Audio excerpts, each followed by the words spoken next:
Everybody's screaming, everyone's crying. So what's the occasion? Well, Congresswoman Omar got voted off the Foreign Affairs Committee. The question is on adoption of the resolution. Those in favor say aye. Aye. Those in favor say no. No.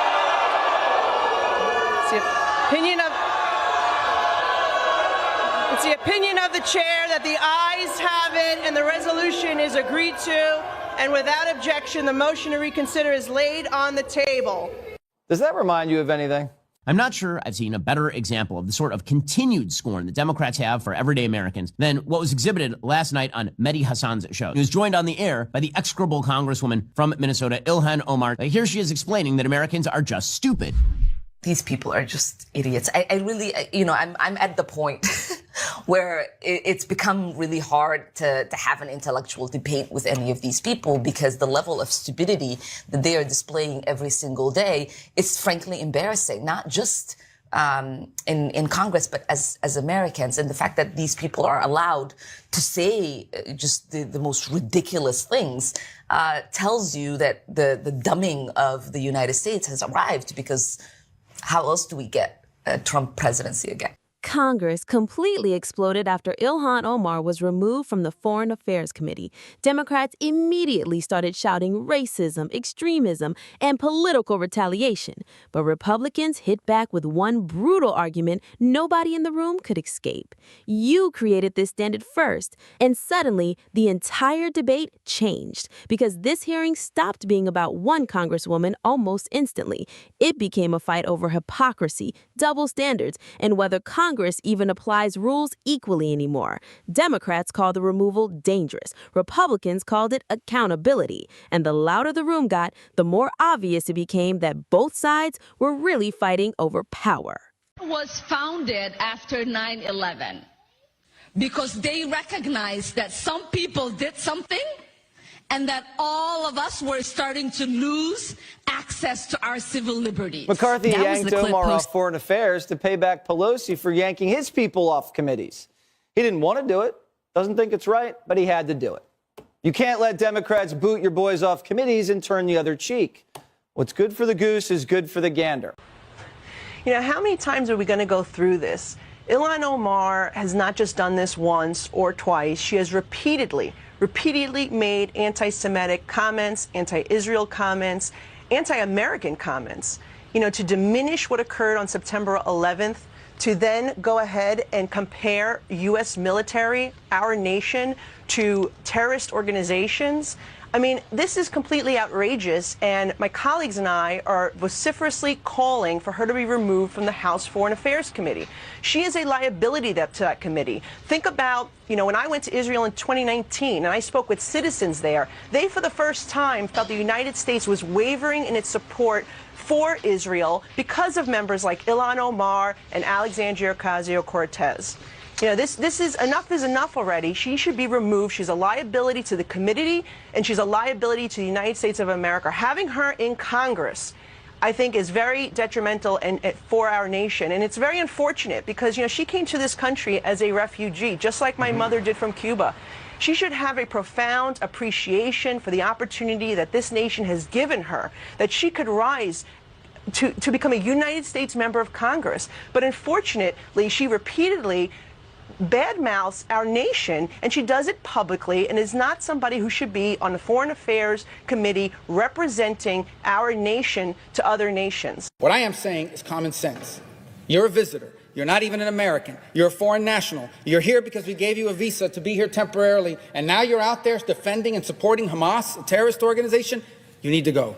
Yeah, I'm not shocked because we know that the president oftentimes resorts to very bigoted, xenophobic, Islamophobic, racist rhetoric when he is trying to scapegoat and deflect from the actual failures that he has himself. And Ilhan Omar, I hope this is part of it, but she married her brother, supposedly. There's a lot of documentation. That means she's here illegally and she's a congresswoman.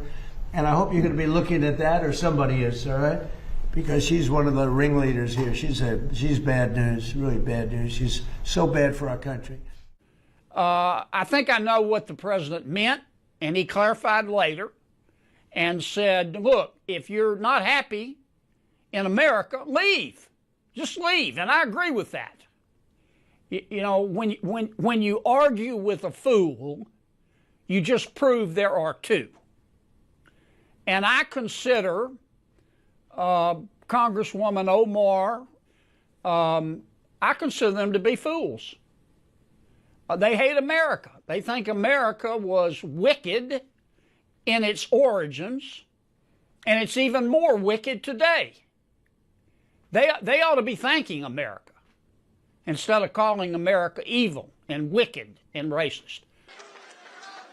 She comes from a country where, I mean, it's considered about the worst country in the world, right? They have no military, they have no nothing, they have no parliament. They don't know what the hell the word parliament means. They have nothing. They have no police. They police themselves. They kill each other all the time.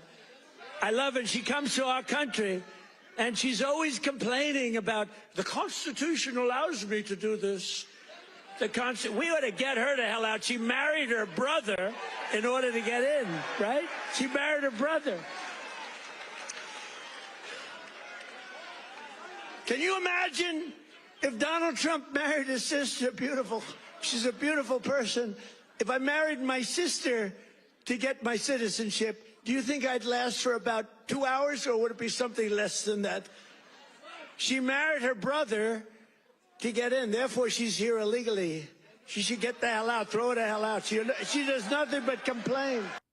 You know, one thing life teaches you very quickly is this. If you create a rule for somebody else, eventually that same rule may knock on your own front door. And that is exactly why this hearing became so explosive. The House voted to remove Ilhan Omar from the Foreign Affairs Committee, and Democrats instantly erupted. Some called it racism, others called it retaliation. Some lawmakers even shouted that democracy itself was under attack. But Republicans responded with one very simple point. You created this modern standard first. Consistency, there is nothing consistent with the Republican Party's continued attack except for the racism and incitement of violence against women of color in this body. I had a member of the Republican caucus threaten my life, and you all and the Republican caucus rewarded him with one of the most prestigious committee assignments in this Congress. This is about targeting women of color in the United States of America. Don't tell me, because I didn't get a single apology. Time has expired. My life was threatened. Thank you. Her resolution does not contain a single quote from me because she couldn't find any. Unlike her, I have routinely condemned political violence, no matter the political ideologies. I am sick and tired of the threats that we're all receiving right now. They are horrific. They are vile. They are dangerous, and you can't keep calling us fascists and terrorists and expect us to just sit here and take it. We're not. The GOP is now doing what it is best at, weaponizing hate against a black, beautiful Muslim woman. They turn Congress into a place of fear-mongering hate. It is so painful to watch who you all are, really. The gentlewoman's time has expired. Omar will not be silenced. The gentlewoman's time has expired. To Omar, the gentlewoman's time has expired. That our country is failing you today through this chamber. You belong The gentlewoman is no longer. Well, I am Muslim. I am an immigrant, and interestingly, from Africa. Omar is not just a congresswoman. She tells us she is a global citizen, and people around the world celebrate her accomplishments. We don't know what those accomplishments are, but if you listen closely, the world is clapping. I'm in a town where we have a lot of people who are refugees who have come, some from Somalia, some from Bosnia. I've never heard one of them say that America's a terrible place. And then I hear Representative Omar say, oh, America's a terrible place. I thought there'd be justice, and there's no justice here. And it's like, well, she came here and we fed her, we clothed her, she got welfare, she got school, she got health care. And then, lo and behold, she has the honor of actually winning a seat in Congress, and she says we're a terrible country. I'm willing to contribute to buy her a ticket to go visit Somalia, and I think she could look and maybe learn a little bit about the disaster that is Somalia, that has no capitalism, has no God-given rights guaranteed in a constitution, and then maybe after she's visited The second the House voted to remove Ilhan Omar from the Foreign Affairs Committee, the chamber erupted. Democrats looked furious. Some lawmakers accused Republicans of targeting a Muslim woman. Others said democracy itself was being attacked. The room turned chaotic almost immediately, but Republicans were already prepared for the backlash. Their argument was simple. Democrats opened this door first. When Democrats controlled the House, Republicans were also removed from committees. At the time, Democrats defended those decisions by saying committee assignments are privileges, not rights. Now, Republicans were using that exact same logic against Ilhan Omar. And that is why this moment became so explosive. Because suddenly, the debate was no longer just about Omar. It became about consistency. Republicans argued Omar repeatedly crossed lines with controversial comments about Israel, American foreign policy, and statements critics viewed as anti-Semitic or anti-American. They argued someone serving on foreign affairs should represent America carefully on the world stage. But Democrats immediately framed the situation differently. They said this was about racism, Islamophobia, and targeting women of color in Congress. And once both sides dug in, the hearing completely spiraled into political warfare. People were interrupting each other, voices got louder, accusations started flying across the room. At one point, lawmakers openly accused each other of fueling hate and political violence. And honestly, this is where many Americans started tuning out the actual policy debate and focusing on something much bigger, the double standard problem in Washington. Because regular people instantly recognize unfairness. If one side creates a rule, celebrates it, and then suddenly calls it dangerous when the other side uses it too, people notice. That frustration is exactly why this hearing exploded online. Not because Americans are obsessed with committee assignments, but because people are exhausted watching politicians operate under completely different standards depending on who holds power.